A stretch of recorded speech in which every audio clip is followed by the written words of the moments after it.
Well, hello, everybody, and welcome back to another edition of Generational Sports. It's your boy, as always, and the guy to my right, it's Josh, as always. Because, Boom. well, you know what? We are consistent, let me tell you. You sure? Um, Listen, crazy week in the NFL, and it's going to be a heavy NFL show because, yeah, we had a UFC fight night. Kind of mid. It was, yeah, I guess it was mid, but two of the Nope, nastiest cuts cuts. I've seen Disgusting. ended two fights. Could literally see the vein. Yeah, that one was bad. That is just I could throw up thinking about it. Yeah, yeah. And Song Yadong had one for the main event. He got cut with a nasty elbow by Sandhagen, and that ended it. Yeah, definitely. Yeah, definitely not exactly what you want if you're one of those two people. But you know what? They're UFC fighters, so they probably don't even feel pain. They're Couple probably snooze calling us fests coming soft up right too. now for thinking that it's even a big deal. Couple snooze fest fights coming up too. But we're two fight nights away from being the week of UFC 280. So can't put all the good fights ahead. That is true. All right, let's get into everything. Actually, wait, I lied. Can't do that. Josh, how you doing? I'm doing good. I actually watched Terminal List this Did past. you? Yeah, Yeah. fire. That first episode got me hooked, bro. The ending of it, I was like, oh my god. Yeah, because the end you're like, damn, did he actually? I was like, his wife and daughter dead. Spoiler alert. Sorry, You know what? It's been I out long. would call you out for saying it's a spoiler alert, but I looked up the show before, like I watched it, and it literally says it in the synopsis of the show. Really? So it's not even like I guess it's not even supposed to be a shock or anything because they literally say like if you go to look up the show, it says man tries to like get back at the people who kill his family. Like, oh, thanks for that. Yeah. Like, I wasn't, looking forward to figuring out what was happening or anything. The ending did shock me a bit too. I mean, Ben, I was like, damn. See, that's That's see, no good show. spoilers here, but Very yeah, good that show. ending, Yeah. unbelievable. Yeah. We're good though, Josh. All good. Life's Yeah, good. yeah, we're good. Actually, had a pretty successful weekend betting wise. wasn't Okay. wasn't too bad. I got a bet tonight on tonight's Bills game. I got a Diggs Allen anytime touchdown and the Bills money line. $10, $40, $46 payout. I got like a double same game parlay, like for both games. I got Diggs anytime, Bills over 28.5 points. I think they're going to run it up on Yeah, the I think they're fight. gonna blow them out. And then I kind of hedged my bet a little bit because if the Vikings win, then I take a one game lead in our pick 'em. And I bet on Philly. So, it's a win This win. is true. And We're gonna get to our pick recap later in the show, obviously, but you know, yeah. do have two Monday night games tonight. Oh, I forgot it all week long, and I'm very happy because I think. Listen, I like watching the Bills play because I like watching Josh Allen play, and then honestly, I think this Viking Eagle game, especially with the way Week 2 has gone so far, Yeah. could be fantastic. And listen, why don't we use that as a jumping off point because we are going to get into all of Week 2, obviously, because that is what we are here to do. But let's preview Monday night game, or games, I should say, just a little bit before they kick off. I'm watching right now. The Titans are walking out of the tunnel, so obviously this game will be underway pretty soon. But Josh, just your thoughts on it because I think we both believe at least that the Bills are going to walk away victorious. But just some keys for both teams, or what you think about this game going into it before we do officially get kickoff. Yeah, obviously, the game plan for the Titans coming in when the Bills are the Super Bowl champs is you got to get Derrick Henry going early to try and possibly open up that passing game. But we're talking about the number one defense in the league last year that added Von Miller, so it's going to be a very tough game for them. But for the Bills, it's the same thing as last week. I mean, I think the Rams I feel like have a better defense than the Titans. So if they can get Devin Singletary to run the ball the way he did last week, that'll open up things downfield. Is Gabriel Davis out or is Yeah, he is out. That is why I put the anytime touchdown on Diggs. Yeah, yeah. I was actually gonna do Gabriel Davis touchdown, but then it took it off, so I was like, I must be out. But yeah, Jameson Crowder, Isaiah McKenzie, they're gonna have to step up and make plays too, because all that attention's gonna be on Diggs. Dawson Knox is gonna have to make some plays, but it's the Bills. I don't expect anything other than double digit win probably. Yeah, I mean, I guess the only thing that can really save the Titans is the fact that I was just watching the pre-show a little bit, and that the Bills run a lot of nickel. So you're asking some pretty tiny dudes to tackle Derrick Henry, and obviously might be a little easier. I don't think it's ever easy to tackle Derrick Henry, but it might be a little easier at the beginning of the game. So if you're the Titans, if you can keep it like a three, even a touchdown, game going into the late third and early fourth quarter, obviously later into the game, do they start wearing down and like, damn, bro, I am 5'10", 185, and Derrick Henry is like what 6'3", 280. I'm Right. really or 245. I am really not trying to tackle this man right now. So obviously I feel like that's kind of the key for the Titans. But like you said, I think this is all Bills. I mean, Josh Allen, I could see over 350 total yards. I feel like that's normal for him now. Um, Diggs, you expect a big game out of him, especially with Gabe Davis out.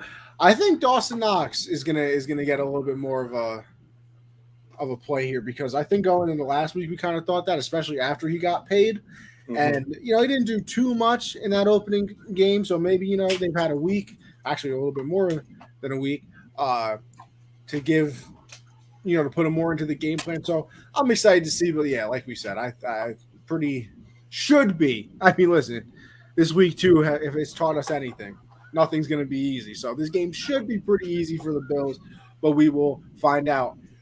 Next up, the game that starts from an hour from now, because that's one thing I'm a little upset about.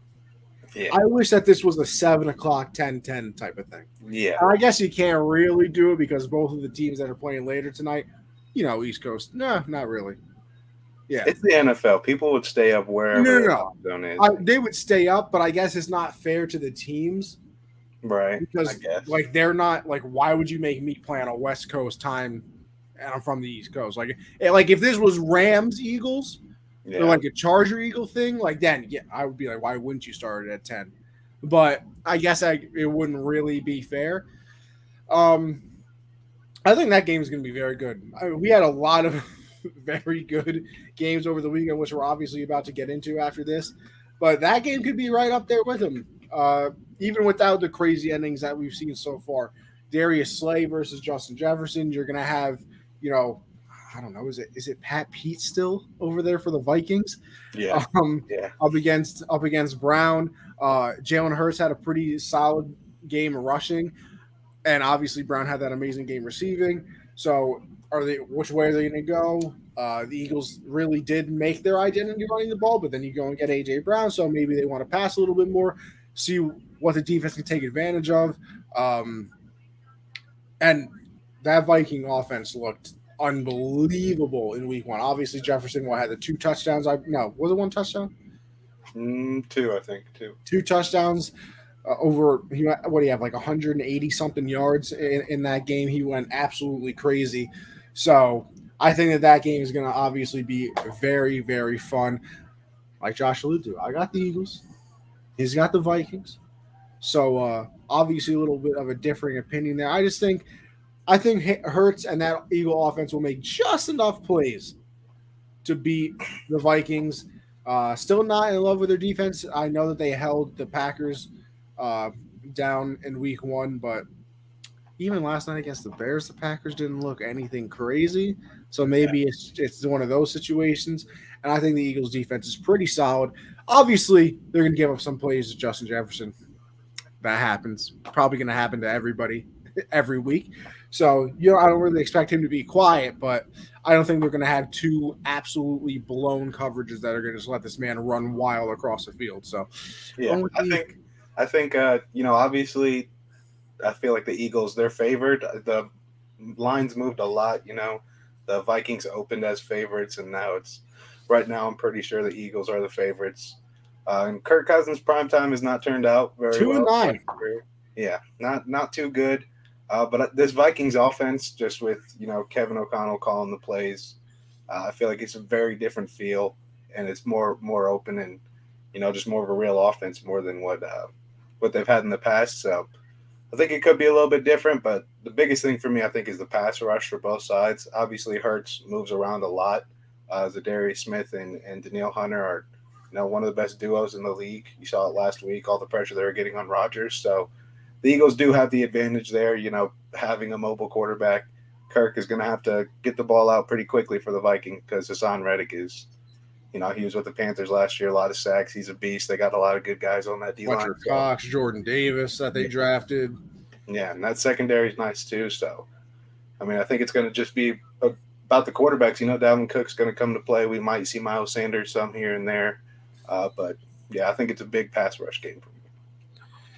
Well, that's the Monday night games, and now we get into the games that have already been played.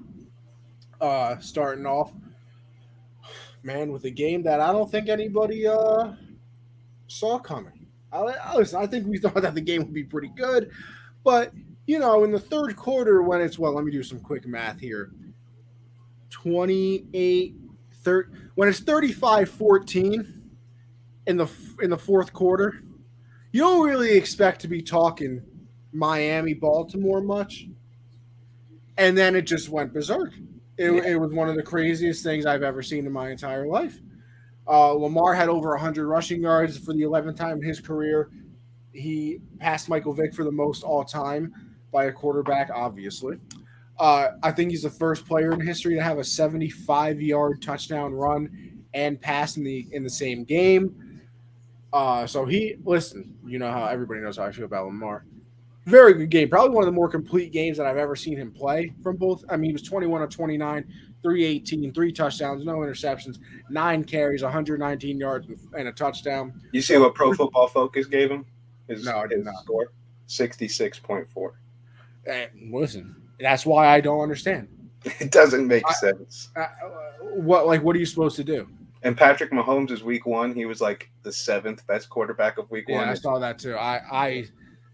The people that live and die by Pro Football Focus, I literally don't get it. I feel like Pro Football Focus is used if it helps your argument, and then I guess that's a stupid thing to say because I guess everybody does it this way, but I feel like it's never accurate. It's just more of oh, see, I told you that this player's a lot better than you thought. Pro Football Focus has him rated there. Yeah, I don't trust them at all. I don't know. And then all of a sudden, they're terrible, and it's well, Pro Football Focus has them rated there. I told you, they're not even good. Meanwhile, you're talking about Mahomes throwing 5 touchdowns, and he's the 7th best quarterback. Yeah. So I couldn't tell you, but I mean, that's just Lamar. 318, 3 touchdowns, 119 yards rushing on 9 carries and a touchdown. Bateman 4 catches, 108, a touchdown. Mark Andrews 9 for 104 and a touchdown. Before anybody could even sit on their couch, Duvernay had with a kickoff return touchdown to start the game off, which is always electrifying. So it's 35-14, and you're feeling pretty good if you're a Ravens fan. Obviously, you're probably already, preparing your victory post, having a couple more drinks, smoking the Dolphins pack and everything. And then the fourth quarter happened. And Miami outscored Baltimore by a very familiar score to some Patriot fans, 28-3 in the fourth quarter. And this led to Tua being 36 of 50 for 469 yards, 6 touchdowns, did throw the 2 interceptions. And then what can you even say about the wide receivers? I'm kind of previewing something. If you played them in fantasy, I feel terrible for you. Tyreek Hill 11 for 190, 2 touchdowns on 13 targets. Waddle 11 for 171, 2 touchdowns on 19 targets. So it's building the fastest wide receiver core maybe in the NFL history seems to be paying off just a tad bit. But an unbelievable game. Obviously, the Dolphins come back. Um, I they get the touchdown to Tua, not to Tua, to Hill, I believe, to make it 35-28. Baltimore goes for it on a fourth down, I believe, Yeah, QB sneak on. which I don't agree with. Obviously, the momentum is with Miami, so you're kind of thinking, okay, we get the fourth down, we stop the momentum. But if you get stopped, then you're giving them a short field, which obviously you did. They go down, score the touchdown again. That was Hill for the second time again, right? No, I think this was it. Yeah, it was. It was. It was another deep ball to Hill, I think.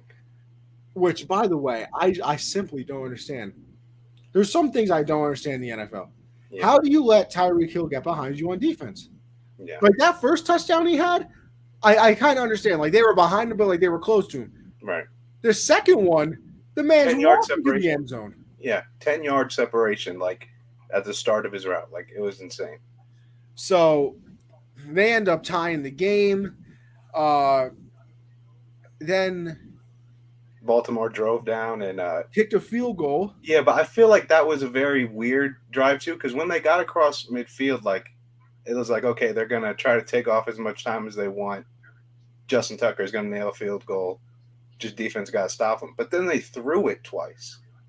Like I was like, why are you? If you're settling for a field goal, milk the clock. Like what are you doing, throwing the ball into the end zone? You know, when you have Justin Tucker. You know, and here's the thing too. Like I'm looking at the fourth quarter drives right now. Shout out NFL.com. Start of the fourth quarter, Ravens only possessed the ball 3 minutes on their first drive. The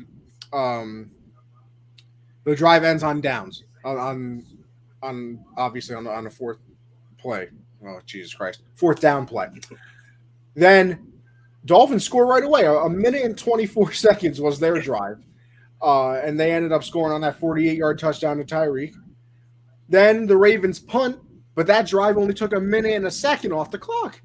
Mm-hmm. Then the Dolphins come back, scoring a minute 27. That was the 60-yarder to Tyreek Hill.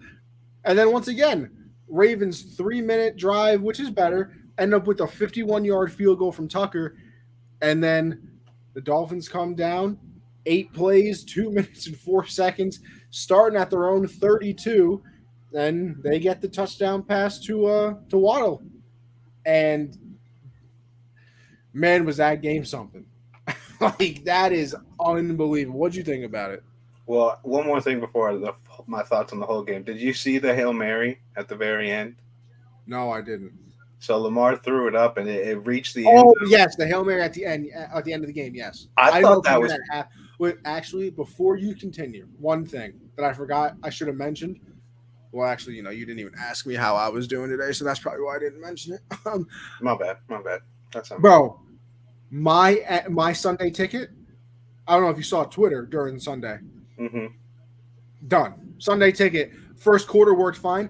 Probably from the 12-minute mark until I don't know, the 10-minute mark of the third quarter. Sunday ticket was down. Missed everything. The only thing I was watching was the Panther-Giant game. That's the only thing DirecTV is alive for still. Literally, the only reason DirecTV is relevant is for Sunday Ticket, and it didn't work for half of the day yesterday. I was fuming. Yeah, that's crazy. Of course, because if nothing happens, maybe I'm not that mad. The Nelson Aguilar Moss touchdown, didn't even see it. Saw it on Twitter. Obviously, the Dolphins and Ravens didn't see it. I had the Saints-Buck game on. Barely. I saw, from then on. I missed the fight. All that. Just unbelievable. But anyway, continue. Sorry, I had to get the anger out. What's going on? That's good. But that Hail Mary, from my eyes, I thought it was pass interference. I thought there should have been an untimed down. Like, the ball got there and Bateman was coming back for it. And I don't know who the DB was, but he kind of held him back a little bit. So I thought there should have been an untimed down on the goal line. I don't exactly disagree with you, but I feel like a Hail Mary at the end of the game, it has to be like the worst pass interference you've ever seen. Like that you have to tackle somebody you have to tackle somebody, push somebody, drop kick them. or something in the end zone for them to actually call it, because I feel like that has it never gets called. Because let me tell you something, Josh, that Eagle Patriots Super Bowl, to this day, it was pass interference on Gronk. To this day. I thought it was too. I thought that one for sure was too. But that's what I'm saying. Like the Hail Mary, like at the end of the game, like that, like Baltimore did its job and got into a point where because Lamar, I mean, he looked really good yesterday, but his arm strength isn't, all the way up there. No, he it's can not. throw it, it's not Stafford, Josh Allen, Herbert, Mahomes. Yeah. But he got it there. Like he got it to the goal line, and Bateman was coming back for it and got held. So I just thought, I thought it was pretty obvious to me, and there was a ref right there.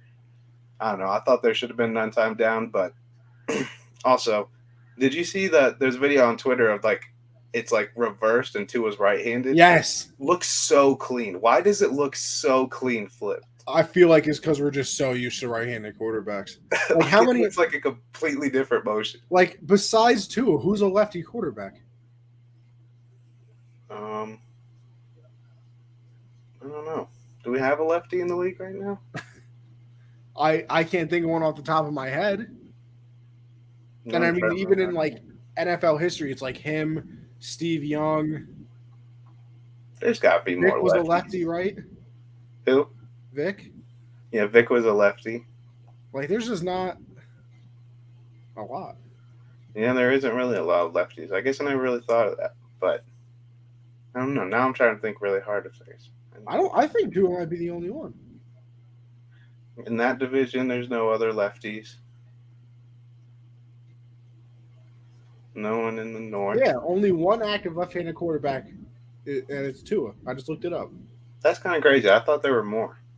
Well, actually, this does say 2021, but I mean, everybody's the same. I don't think any of the rookies were left. Yeah, we haven't had any change, so. It's kind of crazy. I mean, for the game itself, I had Ravens money line. That was one of the few bets I lost that week. Honestly, I switched games. I went back to watch the Carolina game when it was 35-14. I was like, yeah, Baltimore's got it locked up. But then, they came back and won it. And like you were saying earlier, that secondary, I just don't know how you allow that much separation.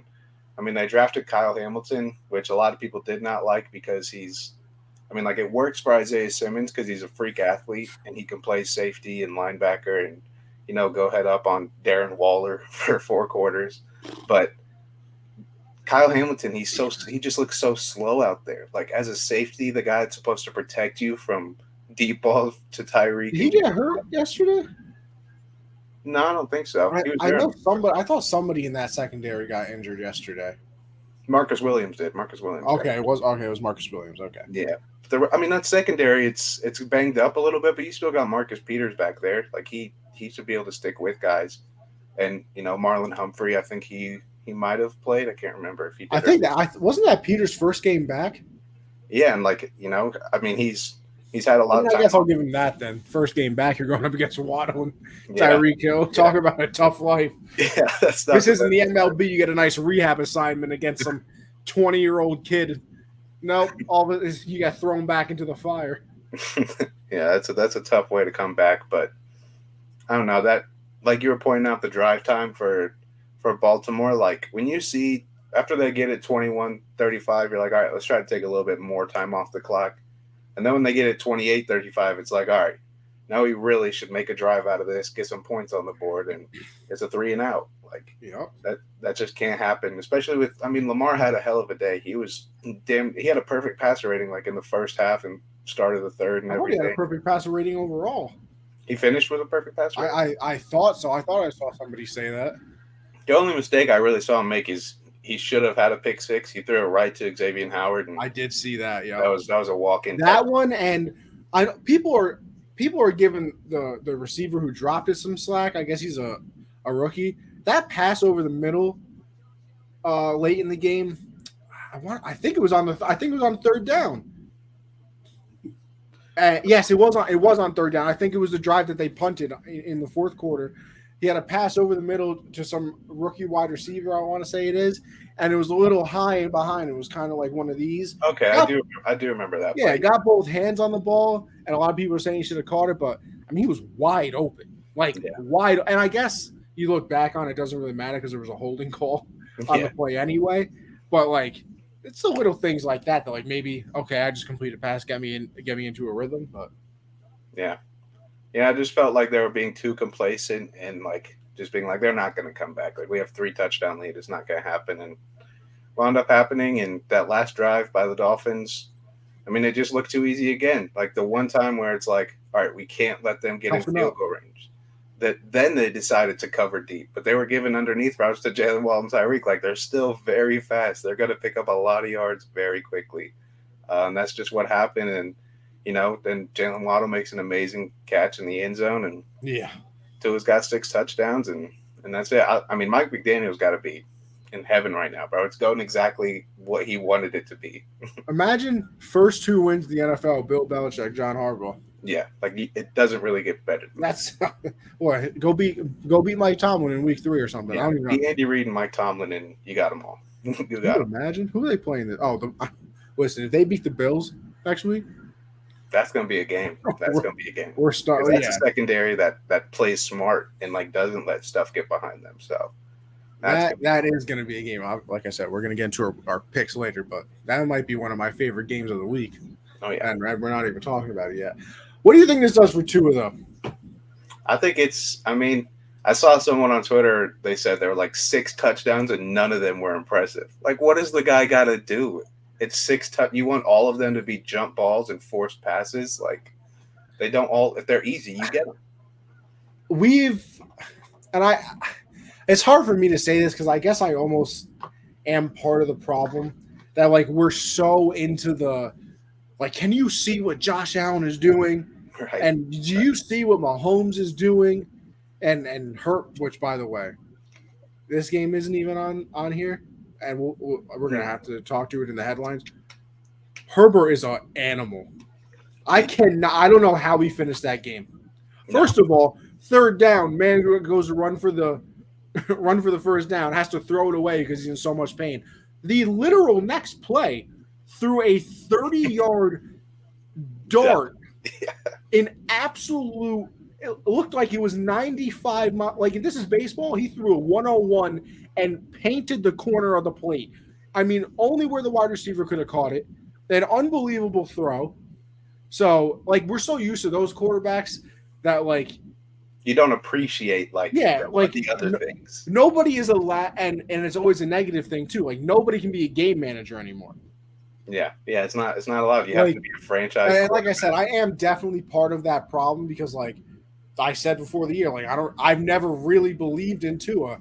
I've never really. Bills take the lead, by the way, on a nice. I want to say that might have been a fullback screen, honestly, because I don't know who the hell number 41 is. I'll tell you that. Reggie Gilman, yeah, gotta be a fullback. But like we don't really, or I should say me at least. Like I've never really been a Tua guy. I've never really, Gino, Tua second place MVP next to Gino. Gino was in first place, but after that game, not yeah, nah. I saw something on Twitter that was like, you think Gino's writing back to those haters yet? Because you remember his week 1 press conference, he said they were writing me off and I didn't answer them or something like that. So he didn't write back. Yeah, he said I didn't write back. Somebody said, "You think he's writing them back yet?" But and like Jimmy G, I've never really been a big fan of. But like, hey, winning in the NFL keeps you around a really long time. Cooper Rush can stay with a job now. Yeah, Cooper Rush will keep a job. Taylor Heineke will always have a job. Joe Flacco can play until he wants to. Like, it's always going to be like that. I mean, bro, how long did Josh McCown have a job?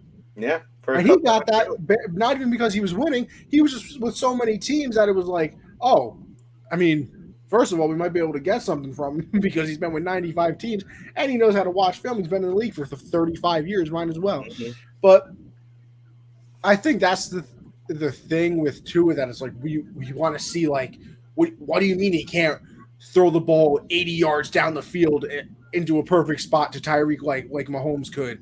Or, he can't run over people like Josh Allen can. It's the stuff like that. And I think,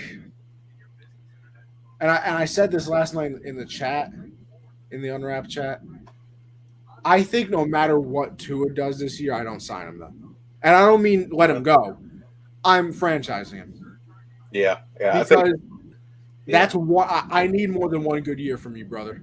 Yeah, I need more than one good year from Tua to be like, okay, I guess I'm gonna. Because I think even if he has a good year this year and the next year, I still don't think he can walk into the Dolphins and be like, yeah, give me 45 million like Mahomes and Allen. Like I don't think he can do that. I kind of think he does have a bit of leverage because aren't they? Didn't they sell the farm? Don't they have not have a lot of first round picks anymore for Yeah, Tyreek? probably. So I mean, your I options assume they. are. I don't know what they had to give up for Tyreek. I think it wasn't a crazy amount because he was leaving, kind of type thing. It wasn't like, oh, we want to go out and get him, kind of. But I mean, if they don't have picks by the time to his contract up, he's got the leverage. Like, you got this talented ass team. You got two great receivers. I've been good with them. So it's me or you go and take a shot on someone else when I've proven I'm good. So I think he does have a bit of leverage, maybe not on film and stats wise, because if he continues to play like this, like he's not going to have 469, 6 touchdowns every week. But if he continues to play good or decent and they become a playoff team, I think he's got a little bit of leverage to be like, hey, I want to be here. And it's also Mike McDaniel loves the guy. Like he really believes into it and thinks he can be a guy. So I don't know. It'll be interesting to see. I don't expect he's not going to get, a Mahomes bag, a Josh Damn, Allen bag. I'm looking at the Dolphins draft picks because they should have had a 2023 first round pick from the 49ers still from that Trey Lance deal, but it got forfeited because of the Brady thing. Oh yeah, They don't yeah, have a second round pick, and they also had to give up a 2024 third. Then you go to 2024. Josh, they only have a third round pick. yeah. That's what I'm saying. They don't have options at quarterback really outside of Tua unless you want to go get Jimmy. You want Baker, you want Sam Darnold. Like those are your options, or you stick with Tua, who's so far it's working. So I think they'll So give it. what would you do after this year though? You would you franchise him or would you sign him? Depends on the deal he wants, because I don't think, I mean, obviously his agents and the team around him is going to be like, hey, you could ask for 280. Like, you could get 280. He's not going to get 280. He's No. not worth that. So, I mean, if he, suddenly is like, hey, I'll settle for, a team friendly deal. Let's keep building this team. Let's be good. Because he could be like that. We don't know. We've never seen him in a contract negotiation. He could take a team friendly deal. And if he does that, yeah, I give it to him. If he wants that crazy contract, then I'll franchise him, prove it again, make me give you that deal. I think I'd franchise him no matter what, and then say, listen, if you do it again, we can talk, and I give you my word that it'll be a pretty nice contract offer. That's what I think what I would do, just because I just don't think you can invest that much money into a quarterback without actually knowing what they are. Yeah, And then you get into that whole conversation of, is it the people around you or is it the quarterback actually doing it? Like we've always said, I think Jimmy's more of a, you know, hey guys, I'm glad to be here type of yeah, quarterback.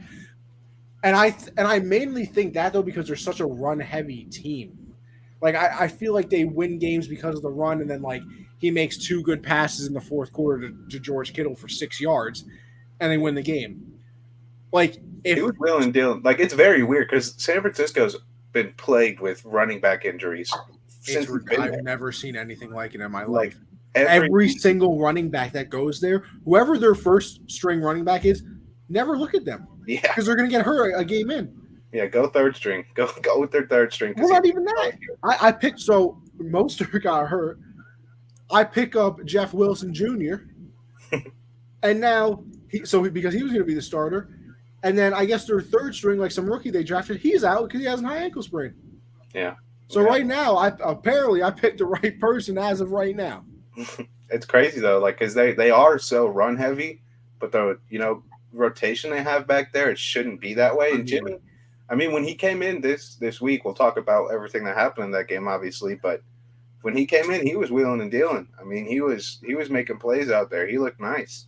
and So again, I I mean, guess when you got an absolute mammoth of a man like Trent Williams, yeah, running the ball really isn't that bad of an idea. that's true.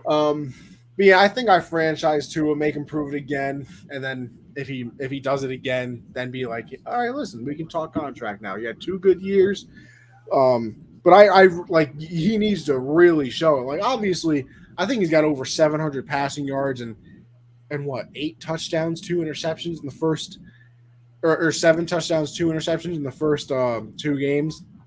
So off to a pretty solid start. I said at the beginning of the year, I want him at like the 30-35 range. Less Who's getting paid? Like, because obviously there's the Mahomes, there's Josh Allen, Allen. Rodgers, Brady.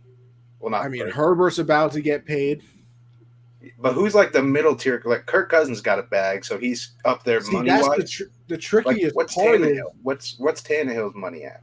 I can look. See, because like the tricky part is quarterbacks sign these contracts, and we're all like, "Oh my god, I can't believe somebody would give them that much," or "I can't believe they signed for this much." And then 3 years later, they're like the eighth highest paid quarterback because all the young guns come up and they just reset the market every time. Yeah, that's what I'm saying. I don't think Tua's going to be a guy like, hey, this like Mahomes has the argument like this team goes because of me. Josh Allen has that argument. Aaron Rodgers obviously had the argument. Tua's not going to have that argument. So I mean, so I think it's this going to be is the highest paid quarterbacks by 2022 salary, guaranteed money, and total contract value. And it is Rodgers, Wilson, Murray, Watson, Mahomes, Josh Allen, Carr, Dak, Stafford, Kirk. That's the top 10. So I mean, is it crazy if Dak, who's now had 2 season-ending injuries basically, and Kirk Cousins, who he'll get you a little further, he'll be accurate. I don't think it's too crazy to say Tua if he has a good year, he could get that same amount of money. I guess the only thing both of them can say is I have a playoff win.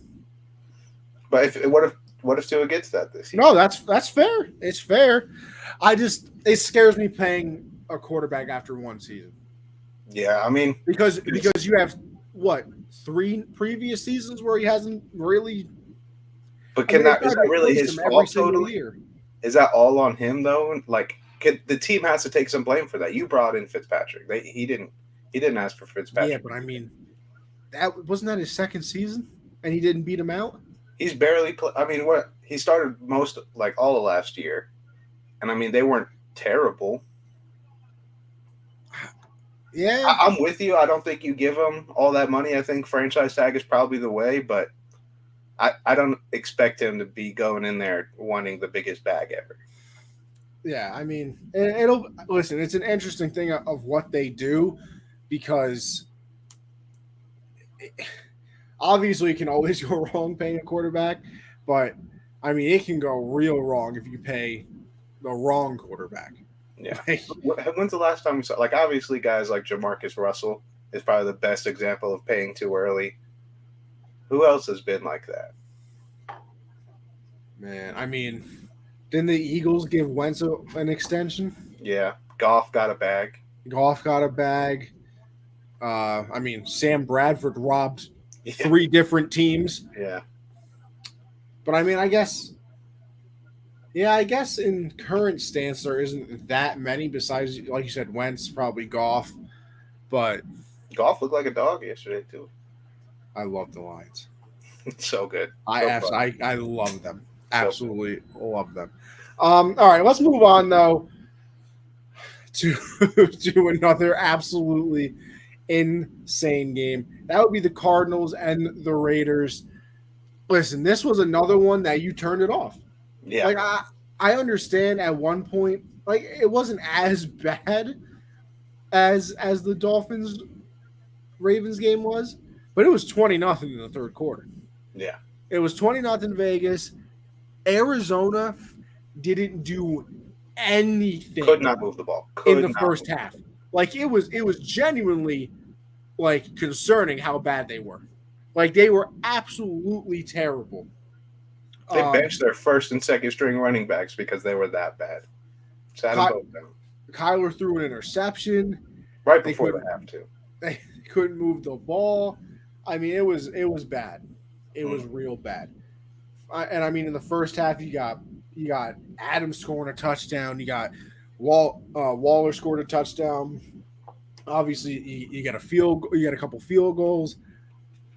And then the second half, it was like I said, and what I think for the Titans tonight is it was like that we're still here. Like we were sticking around. Like yeah, it was 20-0, but I mean, that's we've seen worse. And then all of a sudden it was 27 going into the fourth quarter, and you're like, yeah, that's not it's not impossible. I guess I still don't think they'll come back. And then all of a sudden you're what was it? They had to have been down 16 Mm-hmm. because they had to go for the 2 point conversion twice. The third quarter starts. They go on a 13 play, 5 minute drive, 94 yards. Yeah. 94 yards. And score the touchdown. Kyler gets a 2 point conversion. I think it was the first 2 point conversion that lasted about, I don't know, 35 minutes. It He felt ran like 80 yards on that 80. play. I think the play in all seriousness lasted 28 seconds, Yeah, it was which is insane. unbelievable. All just to run it into, not like a pass someone broke open, like he just ran it in like Kyler does. Yeah, I mean it was absolutely unbelievable. Actually, and I was wrong, by the way. That long drive was in the third quarter. That's how they opened up their scoring. Then they won the first touchdown in the fourth quarter, 11 plays, 59 yards, 3 minutes off the clock for them. That was a 2 point conversion that took absolutely forever. And then, obviously, all the way at the end of the game, they end up scoring the touchdown, getting the 2 point conversion again to a great pass to AJ Green in the back of the end zone for the 2 point conversion. Absolutely.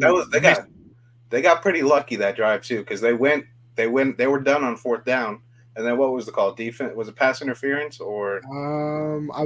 I think it was, because I think it was still 4th and goal. Yeah. On the last play. And then they got the brand new set of downs because of a penalty, and then gets all the way to fourth down again. I think right, it got all the way to fourth down again. Yeah, I think they did end up scoring on the fourth down because what was it? The first play was just bad. Yeah. Then they had the play that went off of Ertz's arm. Mm-hmm. It was just it didn't look like it was going to happen. I'll tell you that. No. And then they ended up scoring. They get the 2 point conversion, which they got to lay a game on. How do you get a delay a game on a 2 point conversion when you, first of all, you had to go for it. You were going to be down by 2 after the touchdown, and then you let yourself get a delay game, bring it back 5 yards. I thought the game was over then, and I was like, that is just absolutely unbelievable. Mm-hmm. And then Kyler ends up running it in for the it was for the touchdown, right? That he ran it in. He ran in for the touchdown and hit AJ Green in the back. Yeah, which was unbelievable. Now we're into overtime, and Cardinals turn the ball over on downs. Which, I mean, they had points on the board. Hollywood, he's got to bring the ball in. Beautiful hit by the safety, but you got to catch that with your not your arms. I mean, not your hands, your arms on that play like that, because you're gonna get hit. So you got to bring that in early, and he was bobbling it and wound up getting hit, and they had to punt. No, they turned it over on downs. They went for it on fourth? Yeah, that was the fourth down, I think. I thought they punted. No, yeah, that was the fourth down. The incomplete pass to Hollywood. And that they had it. They had it. Absolutely. I saw the play happen. I was like, oh, wow, they really got that one. Yeah. And then Duron Harmon former Patriot, came over, absolutely bodied him. Obviously, drops the ball after that. Now the Raiders have the ball. Starting at their own 37. You're probably thinking the game might be over. I tweeted that it was. I was like, that hit probably won the game. Yeah. And then all of a sudden, all hell breaks loose because you pass it to Renfro. He gets down, whatever. You pass to Renfro again. Fumbles the ball, thankfully. I believe their backup tight end. And by the way, they were in field goal range at this point. Like Hunter Renfro got them to field goal range. I think that was the last play. No, they were there. They were close. Like they were not like the line field goal range, but Carlson had a shot from where they were at. Yeah. He fumbles. It gets recovered by the Raiders. Like, oh, wow, they really just avoided a bullet there. Then they have an incomplete pass to, Derrick Henry scored. I literally knew I should have put anytime touchdown on Derrick Henry. I knew I should have done it. I don't know what I was thinking. That's how it goes. But then if you did, Diggs probably scored first. That's just how it goes. Well, no, I said anytime. I don't care about who scores first. No, like Diggs probably gets one in the first quarter, and you're like, damn, I knew I should have gone Diggs. Well, I mean, I do have Diggs. I have Diggs, Allen, and then the Bills money line. But I was gonna add Derrick Henry, and I was like, maybe not. I knew I should have done that. 7-7 game, by the way. 5 minutes 23 left in the first quarter. And that was on a fourth down play, so pretty ballsy. But then you had an incomplete pass to Devontae Adams, by the way, we got to talk about. And then they passed it to little Hunter Renfrow again on a wide receiver screen. Man fumbles the ball again, which, by the way, Isaiah Simmons, I think did he drop an interception? Yeah, like the previous play. Yeah. So he's probably, down on himself for that. Hits him, causes the fumble, recovered by Arizona, and returned for 41 yards or 59 yards for a game-ending touchdown. I mean, absolutely incredible. Incredibly stupid by Josh McDaniels in that offense. Like, I'm pretty sure they were in, like, what yard line were they at where they were throwing it for 3 straight plays in overtime? Short pass left to Hunter Renfrow on the Arizona 38. They're in field goal range. Daniel Carlson has an absolute weapon as a leg. He can make that. A weapon. So it's like, I get first down. All right, let's see if we can get a little bit closer. You get lucky because you recover your own fumble. And then you throw it across the middle, right into the defender's chest. You're just so lucky he dropped it. So you get lucky twice in a row. And you're like, you know what? Let's go back to the guy that just fumbled the ball. And Isaiah Simmons makes a beautiful hit, puts his shoulder pad right on the ball. And, Byron Murphy picks it up and scores. So, I mean, just dumb play calling there. You're at the 38. Give it to Josh Jacobs. Get a couple more yards. Get Carlson on the field. Send you home with a win in the game you choked. So, I mean, it's just crazy that the decision-making by them at that point in the game. And here's the other thing. Listen, I know that – obviously teams are going to want to take Devontae Adams out of the game. He's one of the best wide receivers in football, probably the second. I still have Cooper Kupp number 1. I mean, also what he's doing again this year. I don't know. I think Justin Jefferson might be 1 for me right now. Oh, yeah. Absolutely. Yeah. But I still give it to Kupp. Man's a dog. But how does he only have 2 catches? Yeah. He had 7 targets, so I guess I understand, but, like, you got to get the ball to Devontae Adams more than twice. Yeah. 2 catches for 12 yards and a touchdown. And the worst part is one of those catches was at the 1-yard line for the touchdown. Mm-hmm. So what? He had 1 catch the rest of the game because that was pretty early in the game too.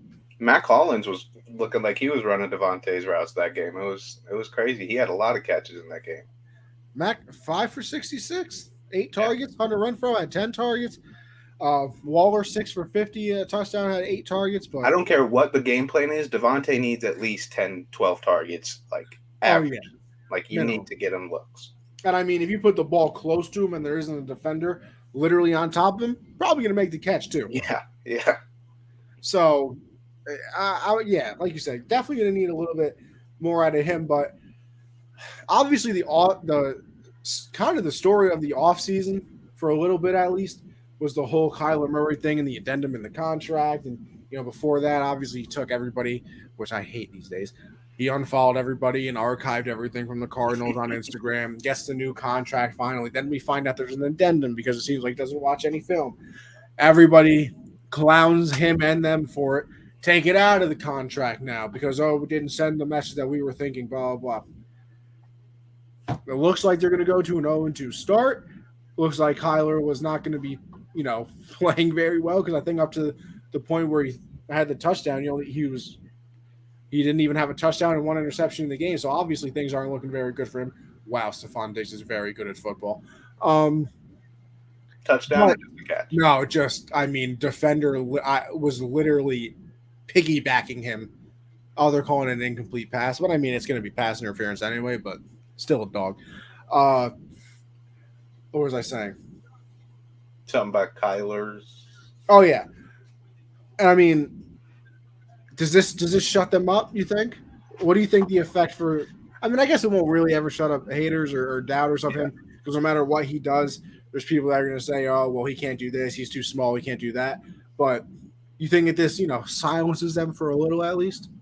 I think what this does is it's becoming more and more reality that if Kyler Murray wasn't on this team and did request a trade and didn't play for them, Oh, they're battling us in Atlanta for Bryce Young and it CJ would be Stroud. so bad. Awful. Because when they try to run an offense, they go scoreless the first half. And then when they're like, all right, Kyler, do your thing, they come back and win the game. Like, that's how much he means to this team. That's why he got the bag. So for me, I think more people are going to start realizing that this offense is dog shit, whether D Hop is there or not without Kyler. So, like you said, the haters are never going to shut up.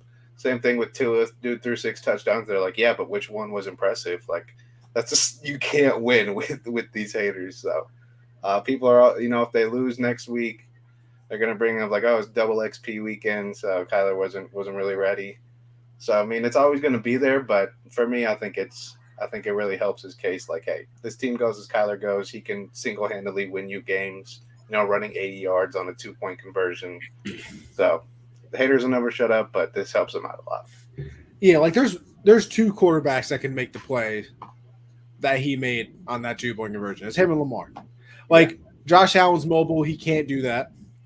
Herbert is mobile, can't do that. Mahomes is mobile, can't do that. Like it is literally him and Lamar that would have been able to do that. Mm-hmm. And like you said, you watch this team play, and even with Kyler, they're all right. And I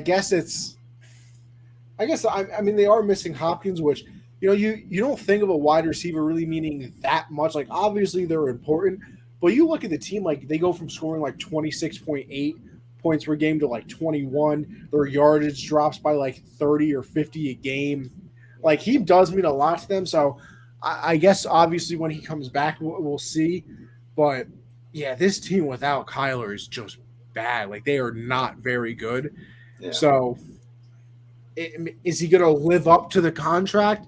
Probably never in people's eyes. But because in people's eyes, like when you get a bag like that, you got to win. You got a 3-peat. You got to win. Yeah, you got to win an MVP. Yeah. You got to break your leg, come back the same season so you can win comeback player of the year.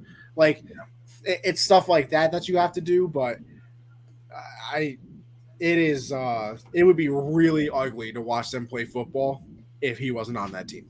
Like really ugly. So they got no backfield.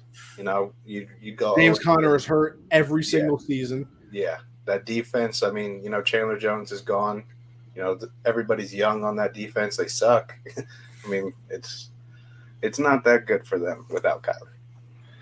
Yeah, it is. It's not pretty. Listen, those were the full breakdowns, and obviously there are a lot more storylines, which is why we kind of wanted to just do those 2 games to really focus in on. But we're going to hit the storylines across in the NFL in 1 second. Because, Josh, I said this before. Not only do I want to show you my team, but we got to update the people on the fantasy team that we drafted together. So a quick little fantasy break because, Josh, I think you'll be amazed at how many points I scored. Like, I can't remember if I told you in the pre-show. Did I tell you? You did not tell me the total points. I just know you have Tyreek. Okay. On my ESPN league, and this is my main money league that I had done with me and my boys for like 4 years now, how many points do you think I scored?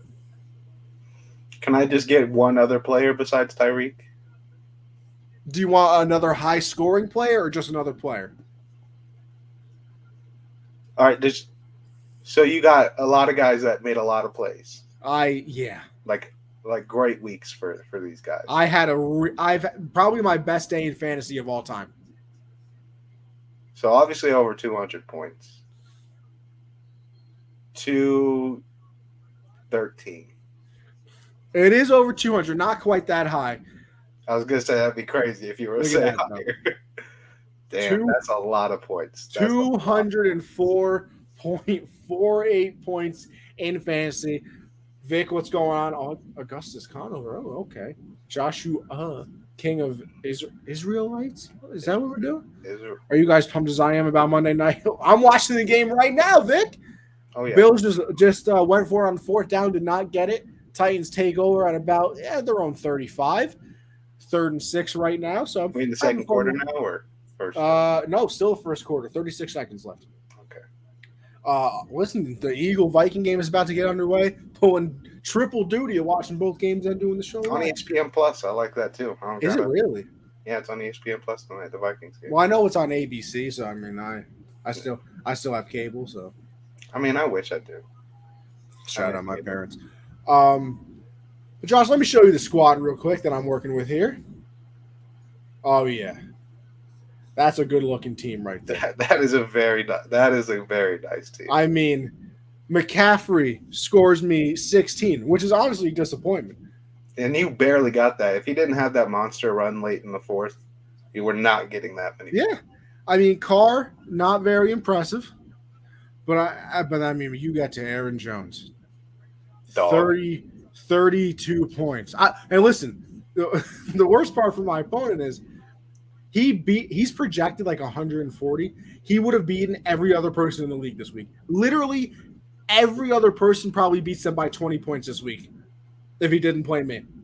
But and the other worst part for him, that was a Sunday night game. I was already up 70 points. Really? I was up 70 already, and then Aaron Jones was like, "Oh, okay." Tyreek, 42 points for me. Amon-Ra St. Brown, 39.4.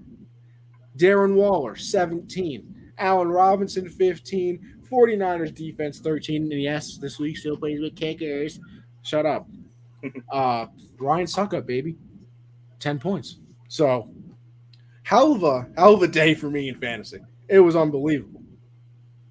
Yeah, that's very impressive. Very impressive. Now let me go over to our team, Josh, the one that me and you drafted live on this show. We are week one, as you see right there, 157.3 to 113 domination. Oh yeah. We're still battling right now, but it looks like we're obviously going to come out on top here. 98.28 at the moment, 54.46 for our opponent, and then we can show the team here. Like I said, we got Justin Jefferson still left to play. And that's also with Hunter Henry scoring us 0 points. Yeah. Scoring us 5. Steelers defense only getting us 2. But we had Stafford, solid 18. Swift, a solid 16, which, by the way, that play from Swift where he slipped, caught the ball, got up, and scored a touchdown, unbelievable. Yeah, beast. Absolute demon. Then we had Aaron Jones in this league again. Josh, I told you that was a good draft pick. I told you. It was very nice. Justin Jefferson tonight. Obviously, we're expecting very big things. Hollywood Brown got us a nice 12. Hunter Henry with the goose egg. Zeke 5. Like I said before, Steelers 2. Suck up 10. Who's on our bench? Again? That's what I was saying. We got Pittman on the bench. So usually, and Michael Thomas, Allen Robinson, A.J. Dillon, Palmer, Henderson. So we're going to have to make some adjustments to the starting lineup. Obviously, when Pittman's in, it's Justin Jefferson and Pittman all the way. Mm-hmm. That flex spot is open for interpretation, though. I mean, Allen Robinson finally, week 1 we were like, okay, he's non-existent. He had a couple tutties. So 1 touchdown. I think he had 4 catches. Oh yeah, the other one, phantom. Like there was an injury on the field, but when they blew the whistle, Allen Robinson was already catching the ball in the end zone. So I was like, how can you blow the play dead when they just scored? Like that. That's not. But I mean, yeah. Michael Thomas too. We got options. Yeah. So maybe listen, Josh. We can set the lineup right now if you want to live on this here program. Can we? Oh yeah. Look at this. I'll just skip to week. Hold on. I'll skip to week 3. Bam. We can do whatever we want. Okay. Yeah. Zeke. Let's get Zeke out of there. Yeah. We're getting Zeke the hell out of here. Who are Michael Thomas and Michael Thomas is playing your boys, the Carolina. Allen Robinson's playing the Cardinals. I like Allen Robinson. I agree. If Pittman gets active, we put him in there, obviously. He will be active, right? He was like I assume he'll be. So I'm already just going to, unless you want Hollywood versus the Rams. I don't know. Hollywood's too much of a risk. I don't like it too much. Yeah, I'm not too big of a fan of that either. But hey, there you go. That's our starting lineup. Yeah. Looking to go 3-0, hopefully. I like our team a lot. Very good. Stafford, Swift, Jones, Jefferson, Pittman, obviously if he's back healthy. And listen, Josh, we got plenty of bench players here. Might have to make a nice trade for a tight end. Yeah, yeah. Might have to see what Waller's availability is. Hey, see a little something, something. So long as you didn't fall for that pick trap and well Beckham Jr. No, I did not pick Odell anywhere. Not even in I did a Dynasty. couple leagues just in case. Well, hey, listen. Dynasty leagues. So I mean, Yeah, Dynasty League, a valid pick. I was thinking a redraft. You're pushing it slightly. yeah, yeah. All right. But let's move on from there into the storylines of the NFL. Quick little fantasy break. We got to update the people on the team that we drafted for them. We drafted this team for our viewers. But going into just an absolute crazy week in the NFL, some of the headlines: Mike Evans and Marshawn Lattimore, not friends. Is that fair to say? Don't exactly love each other. Some would say they are not friends. So Brady throws an incomplete pass to Scotty Miller. Kind of walking away. It was Lattimore. What was that? It was definitely PI. Should have been a flag there. I honestly, like I said, I think that was when my Sunday ticket was still down. That's why he was mad. He was yelling at the ref originally. Brady was yelling at the ref originally. And then if you see the side angle though, this man Lattimore is yelling at Bruce Arians, who's on the field, which kind of confuses me because he's like, isn't he like president or some weird thing of the team? Like, why are you on the sideline? I find it a little weird. He's yelling at Lattimore. Then Brady, he says something to Brady. Brady calls him a bitch. Mm-hmm. Then Lattimore pushes Fournette, also pushes Brady. Mike Evans comes over and double forearm to the chest of Marshawn Lattimore onto the ground. Obviously, the brawl then ensues. I wouldn't exactly say brawl. Actually, no, there were some punches. I thought I saw. The benches started to unload. I'm not like the biggest brawl ever, but yeah, there were some people that not exactly weren't happy. Mm-hmm. And then the funniest thing for me is when Mike Evans is walking away talking to the referee. He goes, "That's Tom Brady, bro. What do you want me to do?" Yeah, I need me some friends like Mike Evans. My favorite part is that like Brady was the one that was talking a bunch of shit, and then when the brawl happened, he just like slowly walks backwards. Listen, quarterback, you don't get involved in no brawls. Quarterback, hell no. Way too valuable. I love them protecting him though. Love that. That's my thing too. Like, Mike Evans took a cheap shot. First of all, it wasn't a cheap shot. He's staring. Lattimore was staring at him. You could see he was sprinting full speed in front of him. You could see him coming. Yeah, so cheap shot, I'm not exactly sure about, but that was a double forearm right to the chest of like, don't touch my guy. Oh yeah. And listen, if I'm Mike Evans, I'd do it again. Yeah. You want to know why? Because listen, I had a great career. If I'm Mike Evans, fantastic career. Probably a Hall of Famer without a doubt. Yeah. In my eyes, at least. Brady won me a goddamn Super Bowl ring. Oh, yeah. And Brady could win me another Super Bowl ring this year. Whenever you got time, you got a chance. Absolutely. You lay an eyelash on somebody who you think can help you win a Super Bowl, especially your quarterback. Yeah, it's time to, do a little something. Yeah. So it did result in him getting suspended one game. Mike Evans is said that he is appealing it, though. I'm a little surprised, though, Josh. I'm a little surprised that Lattimore is not going to get suspended. Because technically, I guess Evans started it, but like... If you retaliate, you should also be suspended. And he retaliated. He tackled him to the ground. Well, not even the retaliation, but it was the talking shit to Brady that got him fired. Then he pushed Fournette and Brady, and then Evans came over and obviously bodied him. But like, we don't give Lattimore any, nothing here. I was surprised on that one. I'm glad it was just one game too. I'm glad they weren't like, we can't have that here. 3-game suspension. Like now, if you're gonna even suspend him at all, just do it one game. Be fine with that. But I agree. I think Lattimore should get something, a fine maybe. Who knows? Yeah, those teams don't exactly love each other, and those games are always close. I think that was the first time in the regular season that Brady had beaten of the Saints. But yeah, it is always something when Evans and Lattimore go against each other. There's literally always something. That game was very ugly. No scoring really until the fourth quarter. But it was a very entertaining game. Like there were a lot of things happening. So it was. Did you see the Devin White interview after the game? No, I didn't. Oh, you got to go back and watch it. He was like, he was talking to the reporter and he said, "Well, yeah, like you know what Jameis did in his last season here. You know, we thought we had a pretty good defense, and he threw 30 interceptions, so we knew he was going to give us a couple." That he did. That he Yeah, did. he certainly gave them Jamel what Dean he had threw. a What he hell of threw a two day. interceptions? Jamel Dean had two, and then there was a pick six, so he had three at least, I know. Yeah, no, I think he threw three then because he had the pick six, the one at the end of the game. and then one in the end zone too. Yeah, so he threw three interceptions. Christian, you got to think I'm stupid if you don't think I know what that is. I'm not even going to say it. I'm not even going to say it. Don't say But it. anyway, by the way, speaking of New York, actually, no, I'm going to save that for my winner and loser section of the program. I think we got something similar there. Okay. Can I say it because I'm the New Yorker? Yeah, absolutely. Okay.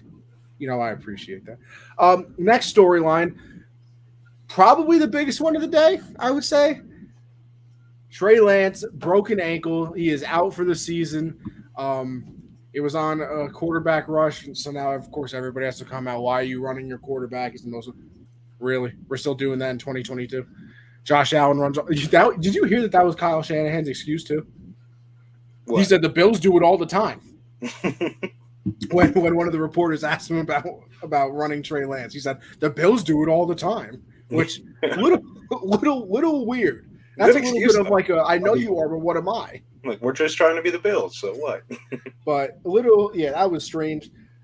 But yeah, I like obviously you feel terrible for Trey Lance. I think somebody said that he started 6 games in the last 1,000 days. That's tough. So it's very difficult to be great at something when you don't actually do it. Yeah. And the 49ers were willing to go through this season, with the learning curve of knowing he hasn't played much football, but breaks his ankle on the play. And it's like the football gods are trying to tell the 49ers to keep Jimmy G. Yeah. You kept Jimmy G literally because you could not trade him. You signed him to the extension. Everybody's like, including us, well, at least me. Let me not speak for you. I don't really remember. I was like, this is going to be a terrible idea. Blah blah. All this, and then of course in the second game of the season, in the what was it? The first quarter, right? Mhm. Yeah, very very early in the game.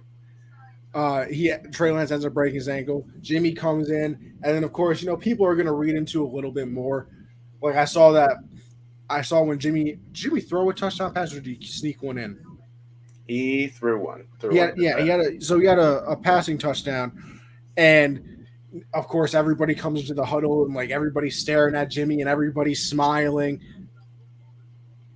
Like, what did you want them to do? Obviously, they're gonna smile, but I see people. Oh, see, they really wanted Jimmy to be the quarterback. Look at how happy they are. They just scored a touchdown. Obviously, they're gonna be happy. But yeah, what a storyline. What a storyline. Obviously, you didn't want the story to go this way. But Josh, what happens if they go to a Super Bowl? I don't think the 49ers are good enough to go to a Super Bowl. Maybe they are. They probably do have a Super Bowl roster. Debo, obviously. They were a game away last year. Not a lot changed. You're right. You got Bosa over there as well. So the defense is pretty solid. Like you have Kittle if he ever decides to play. But what if they go to a Super Bowl? They have probably the most confusing time period ahead of them. If Jimmy plays amazing, gets them to a Super Bowl, win or lose that Super Bowl, that'd be the craziest thing to be like, yeah, we're gonna go back to Trey Lance. That'd be crazy. Like how do you look the veteran players in the eye and go, yeah, we're going back to the kid who's gonna, might take 10 or 12 games actually for him to actually figure out what football is. How do you look at Trent Williams and Kittle? And by then Nick Bosa will be in his 3rd or 4th season. Like, how do you look at all of them and be like, yeah, we have this quarterback that's brought us to 2 Super Bowls now. multiple conference Yeah, champions. multiple championship games. But he's gone. But you know what? We really think this Trey Lance kid can give us a chance a couple of years down the line. Like, you can't do that. We already got the chance. It's already happening. But what do you do? Because you know gotta, how much they gave up for him?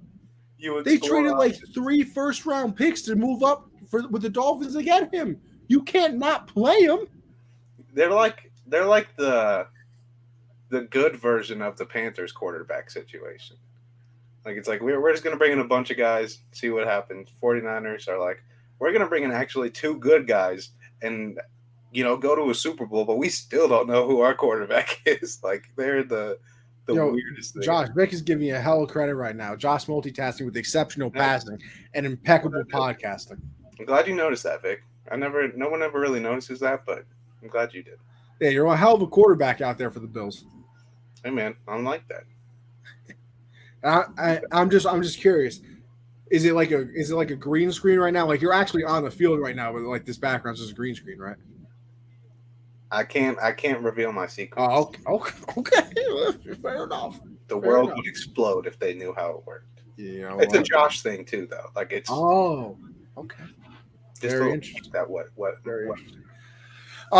Yeah, but obviously you feel terrible for Trey Lance, but God, is this going to be one hell of a storyline the next season? Like, I almost pray that the 49ers go to the Super Bowl this year. I want it so bad because it'd be a lot easier if they didn't trade a lot for Trey Lance. It'd be a lot easier to be like, all right, we drafted him, but we like the guy actually that we already had. So, all right, in my head, this is how it goes. They make the playoffs, losing the first round. Trey comes back, no problem. They make the playoffs, go to the divisional. They still go to the championship game. Think they still go to Trey, but Jimmy will actually be traded for something, so it looks better. They go to the Super Bowl, lose. Same thing happens because now you can be, listen, Jimmy can't bring us to the top. He can get us there, but he's not the guy to get us over the hump. They win the Super Bowl. I think Trey Lance gets traded. If they win the Super Bowl and Trey Lance is the starter week 1 next season, that would be insane. What's up, CJ? That would be insane. Because listen, here, listen to the theory, right? What if some team absolutely loved Trey Lance? Obviously didn't get him because the 49ers get him. But they're also maybe the Giants this year, right? Giants are off to a 2-0 start. Maybe they don't get that top 5 draft pick to get a quarterback, but they don't believe in Daniel Jones. Do they take a 10th overall pick, maybe if they have it, pair it with a 2nd and a 5th, and be like, hey, you're not going to get back everything you did for Trey Lance, but we'll give you something and we'll take a shot on the kid. That's also a very interesting thing. Like if Jimmy does play well enough and they're like, all right, we're going to stick with Jimmy, what's Trey Lance's trade value? Like you said, 6 games in 1,000 days. What do we know he is? We don't know anything. The college tape is North Dakota State, so you can't rely on that too much. God, it is. I swear it only happens in the NFL. That storylines like this happen. It's the reality television. Oh yeah. Of sports, which is shout out CJ, who we just pulled up his comment. He's the one that gives me that idea. So, but what if they lose in the first round, but Jimmy balls out all season? He puts up 42 in the championship game, in the playoff game, but the defense lets up 49. What if you can't be well, Jimmy can't get us there? What if he did, and it was the rest of the team that did? I don't know. I still feel like they'll find the excuse because listen, as much as people don't like it, quarterbacks are the ones that get the wins and losses. You don't quarterback wins is a legitimate stat that the NFL has. Yeah. Do wide receivers have wins? No. So they should get interceptions though. At the end of the day, it'll be, listen, Jimmy got us there. He played well, but couldn't get us to win. Got to move on. So, I mean, I am more than intrigued to find out what this 49er season turns into. Yeah. A game close to your heart, obviously. The Panthers They lose on another 50-yard field goal. Graham Gano, man's an animal. Revenge game, actually. 52 and a 56-yarder, along with like a 32 and a 36, I want to say. Man is an animal. Yeah, the first two moves that Matt Rule made when he, became our head coach was cut Cam Newton and cut Graham Gano. So, not exactly the best start. Cam wasn't the greatest. He's 1-25 when we're 1-25 in the Matt Rule era when teams score more than 17 points. So, if an offense is actually kind of okay. Vic, I agree. That was a bad referee call. But, this game should have won. It's very similar. We had plays late, just didn't happen. CMC kind of showed up late. Just didn't get it done, really. So it's a very tough situation. 0-2 start. We're in that Bryce Young, CJ Stroud battle now. The season's dead for sure. Those playoff hopes that maybe Baker can beat him and get us there. That's dead, all of it. Because we got those are probably two. Yeah, because the Lions are good. So that was two of our easiest three games. I think Seattle is probably our next easiest game, but they're probably better than us too. So yeah, we are in a very bad spot. The defense is Brian Burns played. I really like what Brian Burns did this game, but the rest of that defense is not showing up how you'd want it to be. But there is an upside. We are just one game closer from Matt Rule going back to college. So one game closer to that. You are not wrong. Not a lot to say in the game though. I hated it. It was pain watching it. We fumbled the opening kickoff, and then Rob fumbled our first drive. So you start off with two fumbles. That's not an ideal start. And back to back 60 or 50 plus game winning kicks. One of those coming from our former kicker, and we've gone through like 5 other kickers now since him. So and he's been nothing but a dog for the Giants. Not a fun Sunday. Let's just say I turned on Red Zone pretty early. Some would say it's not what you want. Yeah, that I would categorize that. Oh yeah. It just doesn't make that much sense. Like their roster's not even bad. But it's not that bad. But when you look at it, there's nothing other than like take away CMC. There's nothing that's like, oh, they got that. Like there's none of that. There's none of that anywhere. Not even DJ. I don't know. I can't seem to find DJ. I don't know where the hell he went. He showed up for a touchdown and then left again. I don't know what the fuck's going on with Ben McAdoo, and I don't know what his offensive play calling is. It's man, a whole lot of let's sling it 3 yards to the sideline every play. And Icky, I mean, Jesus, bro, 6th overall pick. Can we block somebody? I mean, it was a little rough. You're getting beat by a corner. You're letting a corner get a sack that basically ended the game. A corner. Like, what are we doing? Not what you want. No, it is not fun. It is not fun. What was fun? Joe Flacco and the Jets with a nice comeback. I believe the previous 2,000 something games that teams were down 13 with 2 minutes left in the game, they had all lost. Of course, the last team to blow a game like that was the Browns in 2001. So, of course, it makes sense that the Browns did it. But I don't even know what to say about it because that was another game where you're like, okay, especially after Chubb scored that touchdown. Yeah. And I guess, I hate that. I hate that people are even saying that, though. Yes. Like, how are you giving Chubb, like, a problem for scoring that touchdown? He made the game, 30 to... It was 30 to 14? Something crazy. 30 to 20, something, I don't know. Well, because they ended up winning by 1. So... And they scored 2 touchdowns in the last under 2 minutes. Yeah. So that made it... I don't know. They got to 30. They were up 50. Yeah, whatever. Who cares? It doesn't matter. Math. They got to 30. Juan Chubb's, by the way, 3rd rushing touchdown of the game. The man is an absolute animal. Crazy to say a team lost because they scored. Crazy to assume that. But first of all, Kareem Hunt, if he gets tackled out of bounds on one of the plays, stops the clock. Then Chubb scores, which I don't even have a problem with. What I have a problem with is how are you up 13, which, by the way, everything had to go wrong for them because they scored the touchdown. York, who just made like a A 95-yard minute field 51 when he goal. scores too. Like a minute 51 on the clock when he scores. Yeah, and then what? Who's their kicker name? York or something like that. Yeah, rookie Cade York, game winner against us. Game winner, who good from 68, misses an extra point. Yeah, good from 68 though. Missed the extra point. So now they're only up 13 instead of the 14. Jets go down. Blown coverage. Corey Davis walked into the end zone. How do you let that happen? At that point, I'm playing prevent. That's Denzel Ward too. That was Denzel Ward's man. Like you got to start playing like prevent defense at that point and make sure that doesn't happen. And then who in their right mind even gets onside kicks anymore? They changed the rule, so it's basically impossible to get an onside kick.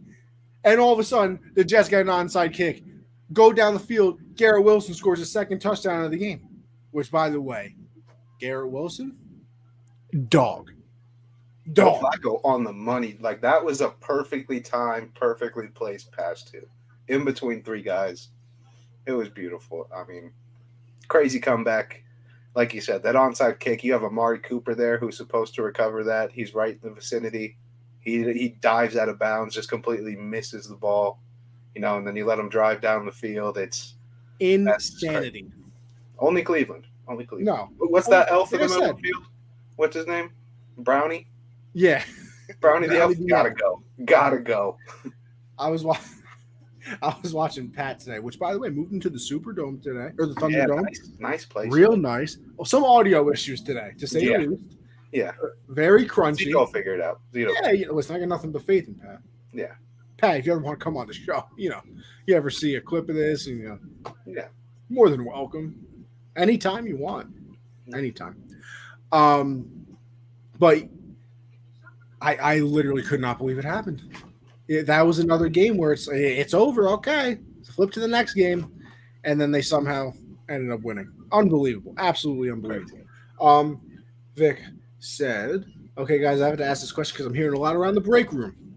If Dan Marino left Miami at the end of his career for a better staffed team, would he have a Matt Stafford run?" Absolutely. Of course. Dan Marino is a dog. I mean, obviously, it would depend on if he got to go to a similar roster to how stacked the Rams are. I don't know. Back then, who would that have been? I mean, you're probably towards the end of his career. That's probably when the Cowboys were in the mid '90s. I think he retired in when did he retire? Was Lawrence Taylor in the league then? If he went to? Yeah, I believe. Let me see. Dan Marino retired in exactly playing career in '99. So, I mean, I guess if somehow in the middle of his career, like in '96 or something, they were just like, all right, Troy Aikman, we don't like you anymore. If Troy Aikman was Jared Goff level. If he – I think he would say so. Dan Marino is, for people that got to watch him, they think he's the best to ever do it. Just doesn't have the accolades because he never got a ring. So I think he went to the Super Bowl his second year. Yeah. Everybody was like, "Oh, this dude's winning multiple." Never went back. Went back. I don't even know if he made it to a championship game. Yeah, I mean, I think he did. NFL is very difficult. Yeah, that whole Tom Brady will never be never again. Speaking of Tom, his former team, my team, New England Patriots picked up a nice win in Pittsburgh. Ugly game. I mean, ugly. Just spin on that one. Don't even really like to watch it. You only watch it if you're a fan. The Steelers' offense is terrible. I mean, it is just absolutely awful to watch. Their offensive line is terrible. They cannot run the ball. You think we're getting close to Kenny Pickett time? No, I don't. Really? And the only reason is because it's Mike Tomlin. You really look at Mike Tomlin, who's never had a season below 500, and be like, listen, we need you to start doing this. You trust Mike Tomlin that I think, listen, don't get me wrong. If all of a sudden they're 1-6, or like 1-4. All right, maybe a little shot in the arm of Kenny Pickett, but they're 1-1. Mitch isn't playing good, but he's not selling them. Like he's No, not absolutely not. costing them And games. also, even before that, the Steelers were 0-4 when T.J. Watt didn't play. So now they're just 0-5. Yeah. So, Yeah. I mean, he's obviously a very big part of that team. But I mean, just looking at the game, Patriots go down. They looked pretty good on. I feel like that's their thing. They kind of look pretty good on the opening drive when everything is scripted. But then after that, it gets a little. They kick the field goal. Max throws a stupid interception in the middle of the field, double covered. To make I don't know what the thing with Mac all of a sudden is that he likes throwing jump balls. We do not have jump ball wide receivers. Like I guess that's what they think Devontae Parker is. No, no, stop.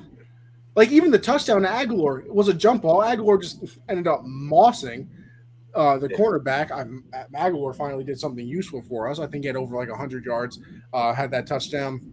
Steelers made it a game late, and the Pats ended up escaping with a 17-14 win. So Damian Harris, okay, is he good? Yeah, listen. After the game, he said, and I quote, "Look at me, dog. I'm fine." Okay, that's what you want to hear. You don't want to hear like a little sore. I'll be all right. Pretty funny exchange on Twitter too. Mike, I want to say it's Mike Reese, who's the Patriot beat reporter, tweeted out that quote and spelled it D-O-G, dog. And Damien quote tweeted it, and he said, "Come on, Mike, we got to get you some swag. It's dog, D-A-W-G." And Mike Reese tweeted back, he was like, "I need all the help I can get." So pretty funny exchange over there for them. But yeah, Pat's nice win. Obviously better than starting now 0-2 like some teams have. I saw this on Pat today as well. I think you have like a 63% chance to make the playoffs starting out 2-0. You have like a 48% chance starting out 1-1, and then 0-2. It's like 11. Jeez. So it is quite the drop off from 1 to 1 to 1 on all of those. But do you see how many 0-2 teams are there? Atlanta, us, the Bengals. The Bengals. You see us or Atlanta going 0-17? You see that happen to anybody this year? I don't think. Listen, I don't think Atlanta's good. That can't happen because we play each other twice. Oh yeah, that is true. I mean, I just don't think any like that Browns roster that year and that Lions roster that other year. Like you could tell they literally just didn't have players. Yeah. Like I feel like there's too much talent on both sides that they would really go 0-17. Like there's no way you lose 17 games with Baker and CMC and DJ Moore, and even with Mariota. Like I'm not the biggest fan, but like you're telling me there's. Like, listen, they kept that game with the Rams competitive at the end. They almost came back and won that game. Yeah. And then, I mean, even week 1, who'd they play week 1? New Orleans. They lost on. And they should have won that game. Yeah. They choked the lead, which they tend to do. Also, Josh, did you see that the ball that Matt Ryan had when he passed for his 50,000th yard was the 200? It was 283. That's like he can't get away from it. Could you imagine they're presenting that to him? Like, here's the ball. He's like, "Oh my god, thanks." What the fuck? Like, is this some sick joke? Like that just doesn't happen. Like I don't understand how that's possible. Yeah. Another thing I don't understand: Colts lose their 8th straight game in Jacksonville. Not only did you lose the game, you got embarrassed. You know the last time they got shut out? Nothing. You know last time they got shut out?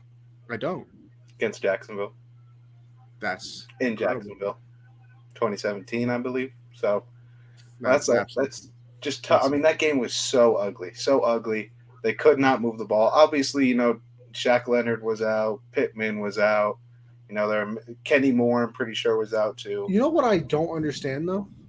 Like, I understand all those things that you just said. But the thing that absolutely blows my mind, and if I could find the exact number right now as I stall while I'm looking it up, I need to figure out in what world really there's no stats available for this game. Come on, NFL. I know you're talking about Jonathan Taylor. What did he get, like 5 rush attempts? through I think 3 quarters, like midway through the third, he had 6 carries for 9 yards. 6 carries for 9 Here's my yards. thing. Don't care. Like he is That's not enough literally carries. You're not letting him get going. no. You gotta get him going. He's your entire offense, especially with Pittman out. Oh yeah. Oh yeah. Like especially with him out. Matthew Hines was their best receiver out there. That's your backup running back. You need Jonathan Taylor. Like you need him. And let me tell you something, Josh. I didn't say it on this show, so technically it's not even true. But on the hard count, I might have said that Matt Ryan's gonna have a career year. But I didn't say it on this show, so like technically, And, I mean that's not even a crazy statement. Looking at before week 1, like I thought this team's gonna win 10, 11 games. so did I. I thought they feel like were they winning might the be- division very comfortably. Yeah. But I mean, you tie with Houston and then you get shut out by Jacksonville. And now, Listen, I called for his head last week. Frank Reich. Guess what? Your time's coming up, buddy. Not Josh, too much longer. you know who they played this week? Who? The Chiefs. Yep. 0-3. Well, 0-3. 2-1. I mean, yeah, 0-2-1. Good Whatever. luck. You Good should luck. be 0-3 for tying with the Texans. But then the way the NFL works, they're going to win this game. Like Matt Ryan's going to have 300. yeah, he's going to throw for 3 touchdowns, 450. Yeah. Jonathan Taylor. Taylor's still going to have 150. Yeah. They're going to have 700 yards total of offense, and things like that happen. You're right.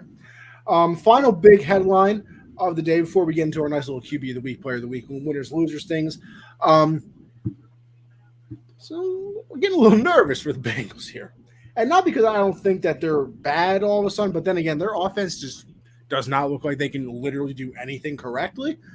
Joe Burrow's been sacked 13 times in 2 games. 13 times. Not exactly what you want. I believe he's been sacked over 50 times in his last 5 games combined. That is something, we thought that they addressed the O-line this offseason. Lyle Collins says he's the personal bodyguard for Joe Burrow. Now, granted, TJ Watt, Cam Hayward, Micah Parsons, DeMarcus Lawrence, not an ideal start, but still giving up 7 and then 6, like that's inexcusable. You can't do that. You're not giving Joe a chance. Like he has no shot. Not even that. Like Ted Karras from the Pats, whenever he played for us, solid. Alex Kappa was great on the Bucs. Wasn't he a Pro Bowler last year? Yeah, he was a dog.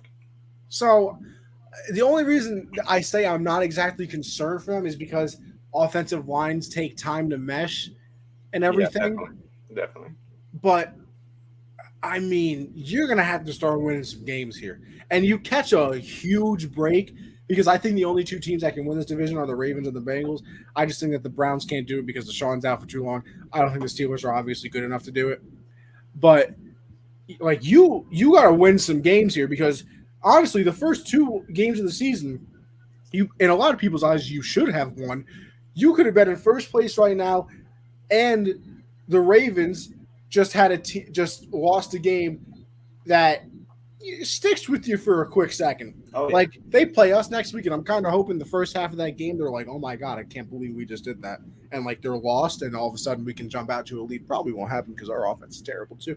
But yeah, 13 sacks in 2 games and like over 50 in his last 5 or something like that is in. I'm worried about that. I said last week the picks and sacks worried me a little bit for Joe Burrow. Worried me a little bit. That defense is dog shit too. Cooper Rush is cooking you like that.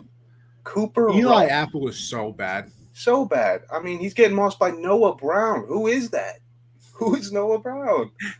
Like, I'm asking the same question. Like, it's insane how, I mean, usually it's the Super Bowl winner that, like, falls off. But I guess, I mean, it's happened before, But I thought the Bengals were going to be, like, bounce back. Jamar Chase, Joe Burrow, T. Higgins, Joe Mixon.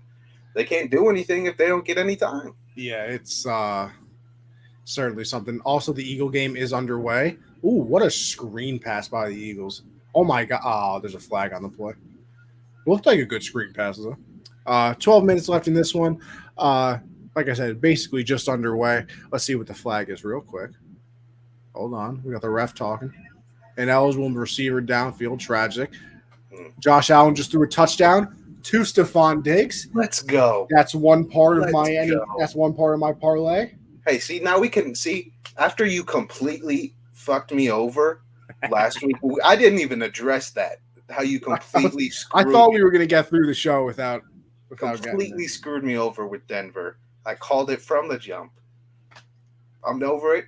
But, it's nice to be on the same team. That Diggs touchdown's a step in the right direction. I need a Josh Allen one and then just the Bills to win. So, Josh. The Bills, 28.5. A.J. Brown get in the end zone, Philly to win. So, I got a lot more to go. Okay. Well, 3rd and 13 right now for the Eagles at the 50-yard line. I'll tell you what happens on this play. Hurts is dropping back into the shotgun. Got a nice pass over the middle of the field. First down. I believe that is who's number 11. That's A.J. Brown, of course. A goat, apparently. Anyway, listen, let's move on. Our last little segments here, and then we'll get the hell out of here. So not only you guys can watch football, could we thank you, everybody who's tuned in. Maybe you got the game up and you're listening to us as well, which is much appreciated. But hey, me and Josh like to watch some football too. Also, I got to take a quiz for school. First one of the year. Totally forgot almost. But all right, Josh, QB of the week. You know what? Just to satisfy my haters, I'll go with Lamar, even though we lost. I'm sticking with the same game, but going the other side. I think that's the correct answer. If I wasn't going to go with Tua, I'd go Flacco. 307, 4 touchdowns. I'll go with Lamar, even in a losing effort. Yeah. That's growth right there. That's growth. I love to see that from you. Who's your player of the week? Mine are it's grouped in. It's the Jets rookies. I'm taking the Jets rookies. Hey, Breece Hall, 7 carries, 50 yards. Also caught a touchdown. Garrett Wilson, 8 catches, 102, 2 TDs. Dog. Sauce Gardner had a really nice play in the end zone against Donovan Peoples-Jones that stopped a touchdown. So, and he had a great week 1 too. Sauce might be, listen, they had Revis for a little bit. Listen, I'm not comparing it. We're early to do that, but very nice showing for the Jets rookies. So they're all my players of the week. Did you also see that Sauce has his own sauce? I did see that. Why wouldn't you with that being, the nickname? Brilliant marketing. Brilliant. Yeah. Next up, we have our winners and losers. And listen, I want to take this one. I want to give a big fat W to the state of New York for the first time since 2009, I believe it is. The Jets, Giants, Yankees, and the Mets all won on the exact same day. What a beautiful time to be a New Yorker. I tweeted it out. Everybody go get yourself a nice bacon, egg, and cheese. Throw on the Tims. Is that really a big, why is that? I know it is, but I eat that all the time too. I don't know. You go to the corner store in the city, listen, don't get me wrong. It's probably the quality is probably. I don't live in the city, so I can't really say this. But I mean, I do live here, so I can claim it. And technically, it's still a big thing anywhere in New York. But you go somewhere, you get a bacon, egg, and cheese. Jalen Hurts into the end zone for a touchdown, 6-0, I should say. Who? Jalen Hurts. Oh, he ran it in? Oh, yeah. God damn it. Throw it to AJ, you dumbass. Yeah. Listen, I think we'll get there. Don't worry. I think he hit a little gritty, too, possibly. I was going to take Jalen, too. That was so cool. See, I told you it's one of those situations. But, yeah, I don't know. Bacon, egg, and cheese are just a thing here. That, chopped cheeses, that's a big thing as well. Chopped cheese? Oh, yeah. What is a chopped cheese? What's this guy pick out?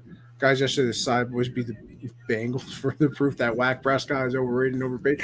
I tweeted that out yesterday, and I was hoping I was going to get a bigger reaction. I unfortunately didn't, but I really wanted one. That guy, he's going to stay with the job. He just earned himself 7 more years and 7 more contracts because of one game. Yeah. Losers, listen. Bengals O-line right now. Another winner, comebacks. Obviously. I think that was the first time since the 60s that I want to say, since the 60s that 3 teams in the same day came back from 13 points or more. So Scott Hansen says it every time the fourth quarter gets started. It's the witching hour where wins become losses and losses become wins. I'm gonna give Red Zone a try one of these days. You got it. It's the best, man.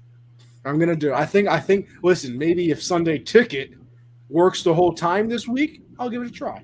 It's funny because like when I'm watching it sometimes because it's 7 hours commercial free football. That's what they say. So I saw something on Twitter because sometimes they won't get out of a game quick enough and a commercial pop up. So Yeah. it was like only 6 hours, 59 minutes, and 32 seconds of commercial free football. I want my money back. It's like that. It's like It's that. hilarious. Yeah, winners comebacks, the state of New York. Um, I mean, hey, Tua Kyler for shutting some people up for the week at least. For the Right. week. Uh, Loser, Bengals O line. Uh, Browns fans Sunday as per ticket. usual. Sunday ticket losers. Yeah, Sunday ticket. We lost big time. Good thing I only pay like 100 for it because I'm a student. Because let me tell you, if I had the max deal and I was paying, well, I think it's like $400 because you can log it in into like as many devices I think as you want. This is not what you like to see. I don't know what happened. I was on the Eagle game, but they're bringing an ambulance onto the field in the Bill game. Oh no. Not I don't know what happened. I'm obviously not sure. I was on the Eagle game, but coming back to see this is definitely not what you want. They're back into a commercial, so maybe if they come back, we can. Prayers There's to whoever that is. Prayers to whoever's hurt. facts. I don't. I'm very. I wonder if anybody has tweeted it out yet. But anyway, that's my winners and losers. What about you? Yeah, I also had New York. Just just all of you guys winners. Appreciate you. Congrats. Uh, the biggest winner of all is that guy on Twitter who turned $7 into 250,000 fucking Well, dollars. is he though? He had a chance at 1 million. He cashed out, and the last two things hit. I don't care. You know what, 250K. Josh? I agree with you though, because I see people. I can't believe you would cash out. You should have contacted a big better, and he would have made you properly hedge your bet, and you would have been walking away with more. People are so You've been to annoying. you've done gambling a little bit. Would you hit the mega jackpot or super mega jackpot? I'll take either one. I Give would me either literally one. take any free money anybody has ever Seven given me. dollars to quarter mil or $7 to a mil. You pick for me. I want the mil obviously, but I'm not gonna be mad at 250K. Definitely not mad at that. $7 turning it into that. No. Like, But that's my only other winner. And just one loser this week. Fat Matt Rule. He's still on there. So yeah.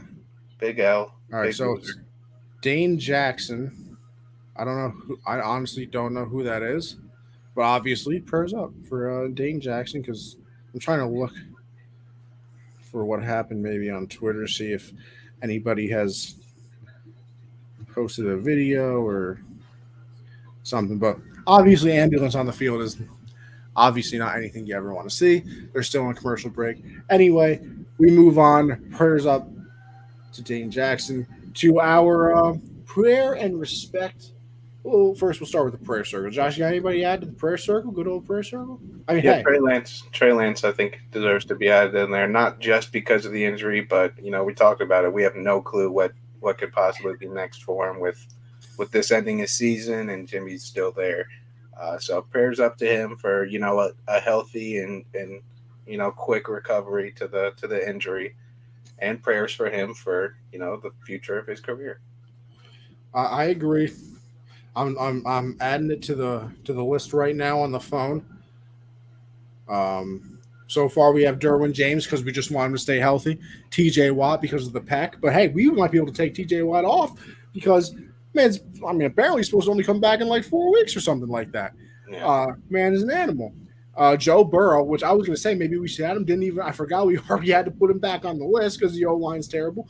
Hopefully later in the season we can remove him. Obviously now Trey Lance. Josh, I got somebody for this one. Put some respect on my name. You got any idea where I'm going with this? No clue. Amon-Ra St. Brown. I like You know he that. has a touchdown in 8 straight games. Did you see like all of his stats for those games? He's getting like 8 catches and 80+ yards since that start. Like, I drafted him, and I'm not even saying this because he's on my fantasy team and gave me 39 points. But like he's just really good. Yeah. He's the clear number one on that team. People know it, and he still has 8 straight games with a touchdown. It's like at what point? Now listen, I'm not saying he's a top 5 receiver. I don't even know where I would rank him. But at some point, he keeps doing things like this. What do you have? I think he had 9 catches, 10 yards or something like that, and then the two Also had an touchdowns. end around for like 60 yards. Yes, took an end around for 68 yards. Like, very good at football. Yeah. Very, very good. Definitely Father better was than like what, Mr. Universe? Is that what his dad did? it was. He really? Oh yeah, I On think Hard I remember. Knocks. You're On right. Hard Knocks, I they're feel like I like, remember seeing that. yeah, yeah. He's a dog, bro. He's built for it. And his brother's a dog too. Plays for the Bears. He's a dog. Oh my God! What? I saw the play that Dane Jackson is injured on. Makes a lot of sense. It is on Twitter. He went for the tackle. Another Bill came down, and his neck is this like all the way back. It looks like touching.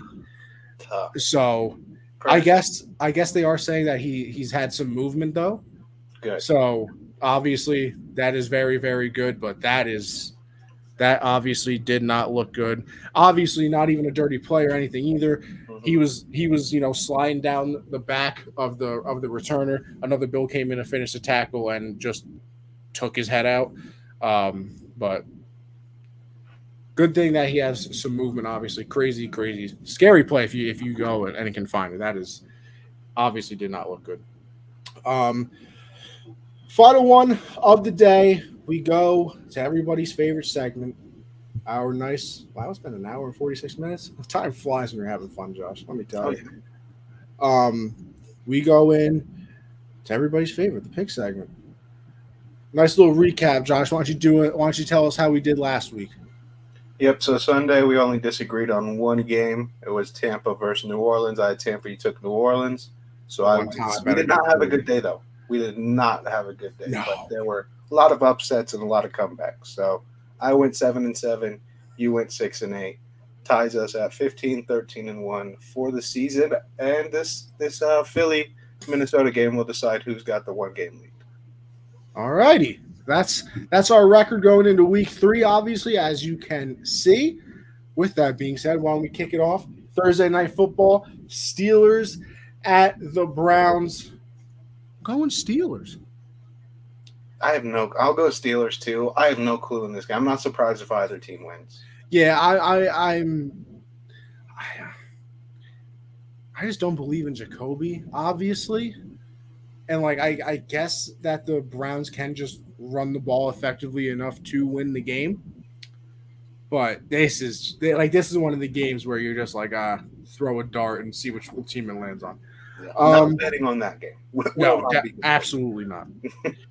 Ravens at the Patriots, our first game at home of the season. Yeah, Ravens. Yeah, I'm going with the Ravens. They just lost a heartbreaking game. They're probably going to be a little upset about that. Unfortunately, probably going to take it out on us. Bill is not very good against mobile quarterbacks. I will go with the Ravens. Hopefully, I'm wrong though. Would love to be wrong on this game. This is another kind of disgusting game. Texans at the Bears. The Bears. I thought you were going to go Texans, honestly. Nope. You know what? I'm going to go. I was going to pick the Bears, and I'm still going to pick. I'm still going to pick the Bears. they've like surprisingly, like, they obviously beat the 49ers, and then they kept the Packers there for a little bit. Yeah. Like, don't get me wrong, I think they're still terrible, but maybe they're man. I do love me some Dougie Davis Mills. He's not looking like last year Davis Mills though. He is not looking like that. No? Okay. No, I've watched him these first 2 weeks. He's not looking like that. Damian Pierce is a dog, but Davis Mills has not looked like old Dougie Davis Mills yet. All right. Well, until Davis Mills can come. They bring in what's his name? They bring in some guy to run like quarterback runs, but he's not like fast. Like they bring him in like he's Taysom Hill or something, and he's just the same speed as Davis Mills. Gang Green is taking the W from the Bengals. If the Cyboys can, we can too. I don't know. See, Raiders. That's an actual. That spread is going to be like 4.5. You think? Nah. I think it might be like, yeah, you might, you might be right. Can you put him at like an 8.5 spread? Like you put Mike White in just for this game, relive the magic of last year. That'd be awesome. Raiders at Titans. Raiders. Yeah. I mean, this game I think it also is going to be close on the spread wise, depending on how Tennessee does tonight. Down what 17-7? 17-7 at half. Yeah, I mean, yeah, Raiders. I really liked what I saw from them, despite losing the game. The offense was moving the ball well, so I'll take that. Yeah, they got super conservative in the second half of the game. I think Carr had like 200 yards passing at halftime, and then finished with like 252. Yeah. So, not exactly what you want. Chiefs at Colts. I mean, we talked about this before. I think we're both going Chiefs, obviously. Absolutely. This game is very interesting. Yeah. This is the best game of the week to me. I lied. Packers and Bucks probably is, but no, I think this game clears Packers. Really? I mean, the Packers looked good last night, but that's because it's the Bears. Yeah, but the Bucks haven't even looked good. Honestly, yeah, that's what I'm saying. If they're not both looking that good, I'm not super excited. Don't think it's going to be crazy like it usually is. Miami, Buffalo, both teams are putting up numbers early this season, so very excited. Bills at Dolphins. I'm going with the Bills. I'm going with the Bills also. Okay. I really want to take, because this is a team you do take a shot on to try to get a win, but I just can't go against the Bills this early in the season. No, I can't either. I definitely cannot. Lions at the Vikings. Obviously, the Vikings are playing right now, which I feel like the Eagles have a flag on every play. God damn. But Lions at Vikings. Going with the Vikings. Yeah. I want to pick the Lions, but badly. I want them to. I'm be rooting for them, but I got to pick the Vikings. Who's the wide receiver that they drafted that's hurt? Jamison Williams. I'm excited for him to come. Do we have a time? Hey, him and Jalen Waddle are very similar speed. I don't know the timetable, but very fast guy. Is it this season? I don't know. I'm not even sure because the injury happened in the championship game in a bowl game last year in college. So not 100% sure. And I think he played a little bit in preseason. So I think it's more like soreness and just making sure he's ready. Yeah. So I bet he'll play at some point. Bengals at the Jets. Bengals. I don't know if I want to take a shot here. Hey. I'm going to go Bengals. There's upsets every week, Josh. I'm going to go Bengals. But Joe Flacco, 300-plus yards each game. He's moving. Garrett Wilson, dog. MVP contender? I'm taking Cincy. The Eagles at the Washington Commanders. Going with the Eagles. Yeah, Carson Wentz. I mean, he had another good game. That game was a lot of scoring. A lot. That Detroit-Washington game. Yeah. Washington kept making it a one-score game. Detroit would score. They would score. So, should be high scoring, I think. Lions can certainly score. Can't stop anybody from doing the same to them, but the Lions can score, seems like. Hayden Hutchinson had like 3 sacks, too. Damn it. Did I give a player of the week? I don't think either of us did. I gave the Jets players. Oh, I didn't. My player of the week was going to be Hayden Hutchinson, actually. He was a dog. He's a beast. And and his sisters are bad. So, just a plus. Saints at your Panthers. Going with the Saints here. You know the last time the Panthers won a game? No, I don't. Cam Newton's return. Interesting. 9-game losing streak. Yeah, that's not what you want. Longest in the league. Not what you want. 2 straight years in 2 weeks. I've picked them every game. And for the first time, I will not be picking the Panthers. Wow. I'm going with the Saints. And, this is a moment in generational sports history. Yeah, I'm not. At exactly 8:55 on Monday, September 19th. After how many straight picks would that be? Because I've never not picked them. What, 2 seasons in a row? 16 plus 17, right? And then plus 2 games this year. So that's 18 plus 17. Math, 35? Hey, whatever you say. I was 35 bad. straight games. I've picked them. Not making it to 36. The end of an era. Yeah. It truly, truly is. Do we got to talk about Jags and Chargers, or can I move past it? Yeah, we can move past it. But Trevor Okay. Lawrence is a dog. He's a dog, Yeah, and then again, I guess if Justin Herbert doesn't play, right? not really. You think if Chase Daniels in there, you think it's still Their Chargers? roster is ridiculous. I think I might lean. I might take a bet on Jacksonville if Chase Daniels starting. I fucking hate Chase Daniel. Okay. Hey, listen, you're welcome to do whatever. They won. This is. I mean, I took them week 1. They should have won. I hate Carson Wentz. I bet on them this weekend too, and they won. They're plus money both times. How dare you insult my team, Josh? You're lucky you're beating the Titans' ass right now. I'll come at Baker. um, Rams at the Cards. Interesting. Listen, the Rams have not looked as great as I thought they were going to look. Cardinals coming off a big come from behind win. I'm going with the Rams. I'm also going with the Rams. I mean, they didn't look great, but the offense moved the ball. I mean, Atlanta just seems to score. Like the Saints defense very good. Basically held Brady to nothing throughout most of that game, but Mariota scored a bunch of points on them. Yeah. So I mean that Atlanta team, I don't know. I don't think you can use how they play as like they let Atlanta do this. Like no, Atlanta did that. Like there's no letting them. They're just good some reason. Another game that you probably shouldn't watch unless you're a fan of either one of these teams. And it's only week 3, and I'm saying that. Birds. The Falcons and the Seahawks. Josh, I want you to pick first. Falcons. Damn, I was really hoping you would pick the Seahawks. Hell no. All right, fine. You know what? I'm so confident that the Eagles are going to win tonight and that I'll be ahead one game. And I don't want to be boring and pick the exact same team on every single pick like what we've done so far. I'll take the Seahawks. I will take the Seahawks. I'll be happy taking a 2-game lead. What? I'll be happy taking a 2-game lead. Yeah, I mean, or you'll be down to. Better than last year and the year before. Well, listen, it's early. You didn't start getting blown out usually till later in the season, which I still got some confidence in. Yeah, I do get risky. Packers at the Bucks. Tampa. Okay. Aaron Rodgers does not own them. You're right. You are right.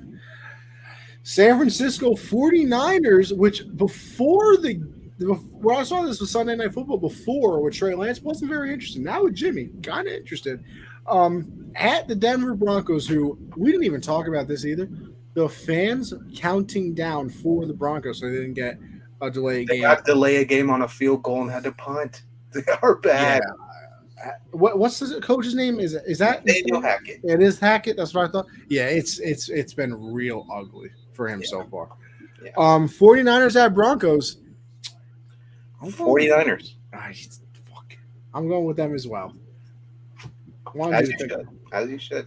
Wanted you to pick the Broncos, but yeah, until they figure it out, we're really gonna let this week decide on Atlanta versus Seattle. Why? Who are you going with in Dallas and Giants? Actually, yeah, it could be 2 terrible games that decide it. I'm going Dallas. Oh, good. I was actually going to go with the Giants. I like Cooper Rush. 3-0 start maybe for the Giants. A game at home Monday night football. That was a tough pick, but I just feel like I don't know. That Dallas defense is very good. No, they're some dogs. Very good. I don't know. I had a little bit of a different swag with Brian Dable. That is true. But I think Daniel Jones is gonna Daniel Jones. Yeah, no, he's not very good. Probably a bad pick for me. Probably made 2 bad picks there because I did want the Falcons. Actually, no, you know I lied. I had the Giants in my head that entire time. The only one that I know I probably shouldn't have made is the Seahawks one. But it is at home, 12th man. 12th man. Very good, but not Russ this time. We're talking Mariota. No, yeah. I mean, yeah, but it's Mariota versus Geno. That's probably the two worst games we could have to decide who's leading. Oh, I mean, absolutely, not even close. We didn't disagree on Buffalo or Miami and pick. I really thought you were going to take Miami. I really did. I was going to, but I was like, nah, I can't go against Buffalo. You could. You can change it right now. No, we don't do that anymore. That's illegal. I don't think so. I think so. Unbelievable. All right, listen, people. It's been a long episode, but listen, this was one hell of a week. So, had to get everything in, but now we have done that, and we let you all be free. Josh, where can they find you before we go? Yeah, follow me on Twitter at Jolin_4. Make sure you subscribe to the YouTube channel so you can be in here asking us wonderful questions and interacting with us like Vic did. Make sure you head over to Underdog. Use code Gen Z. They always, like I say, they give away free money. Not only with our promo code, but I think last week it was over half a yard for Tom Brady, and then you just pair that with something else you're confident in, you can make a lot of money. Yes, sir. So head over to Underdog, use code Gen Z, and tune in Monday 7 Eastern. As for me, you know what it is by now. Anthony Conover _ on Twitter. Like Josh has said, every Monday, me and him are here breaking down everything. Tuesdays is the hard count. That's 9 Eastern. Me and CJ break down everything in the football world. So, yeah, we did a lot of football today. We'll do even more tomorrow on the hard count. Also, we have a Twitter for the hard count. So go over there and follow it, the hard count _. So please go follow. Give us some likes over there and everything. Thursdays is backstop banter with me and Michael. We're getting very close to the MLB playoffs. Aaron Judge is on Triple Crown watch now. He's not only just about to break the AL record, calling it now. I will have you guys join Gang Green Hype Train by Wildcard Week. Panthers keep playing like this. I might be a temporary Jets fan. Listen, I'm a Patriot fan. I can't even. That wouldn't even be illegal for me. But yeah, Aaron Judge is on Triple Crown watch. He's not just on AL record home run watch.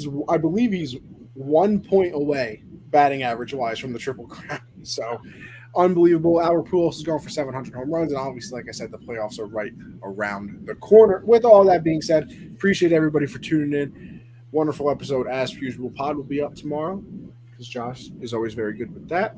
And with all that being said, we'll catch you on the next episode. All right.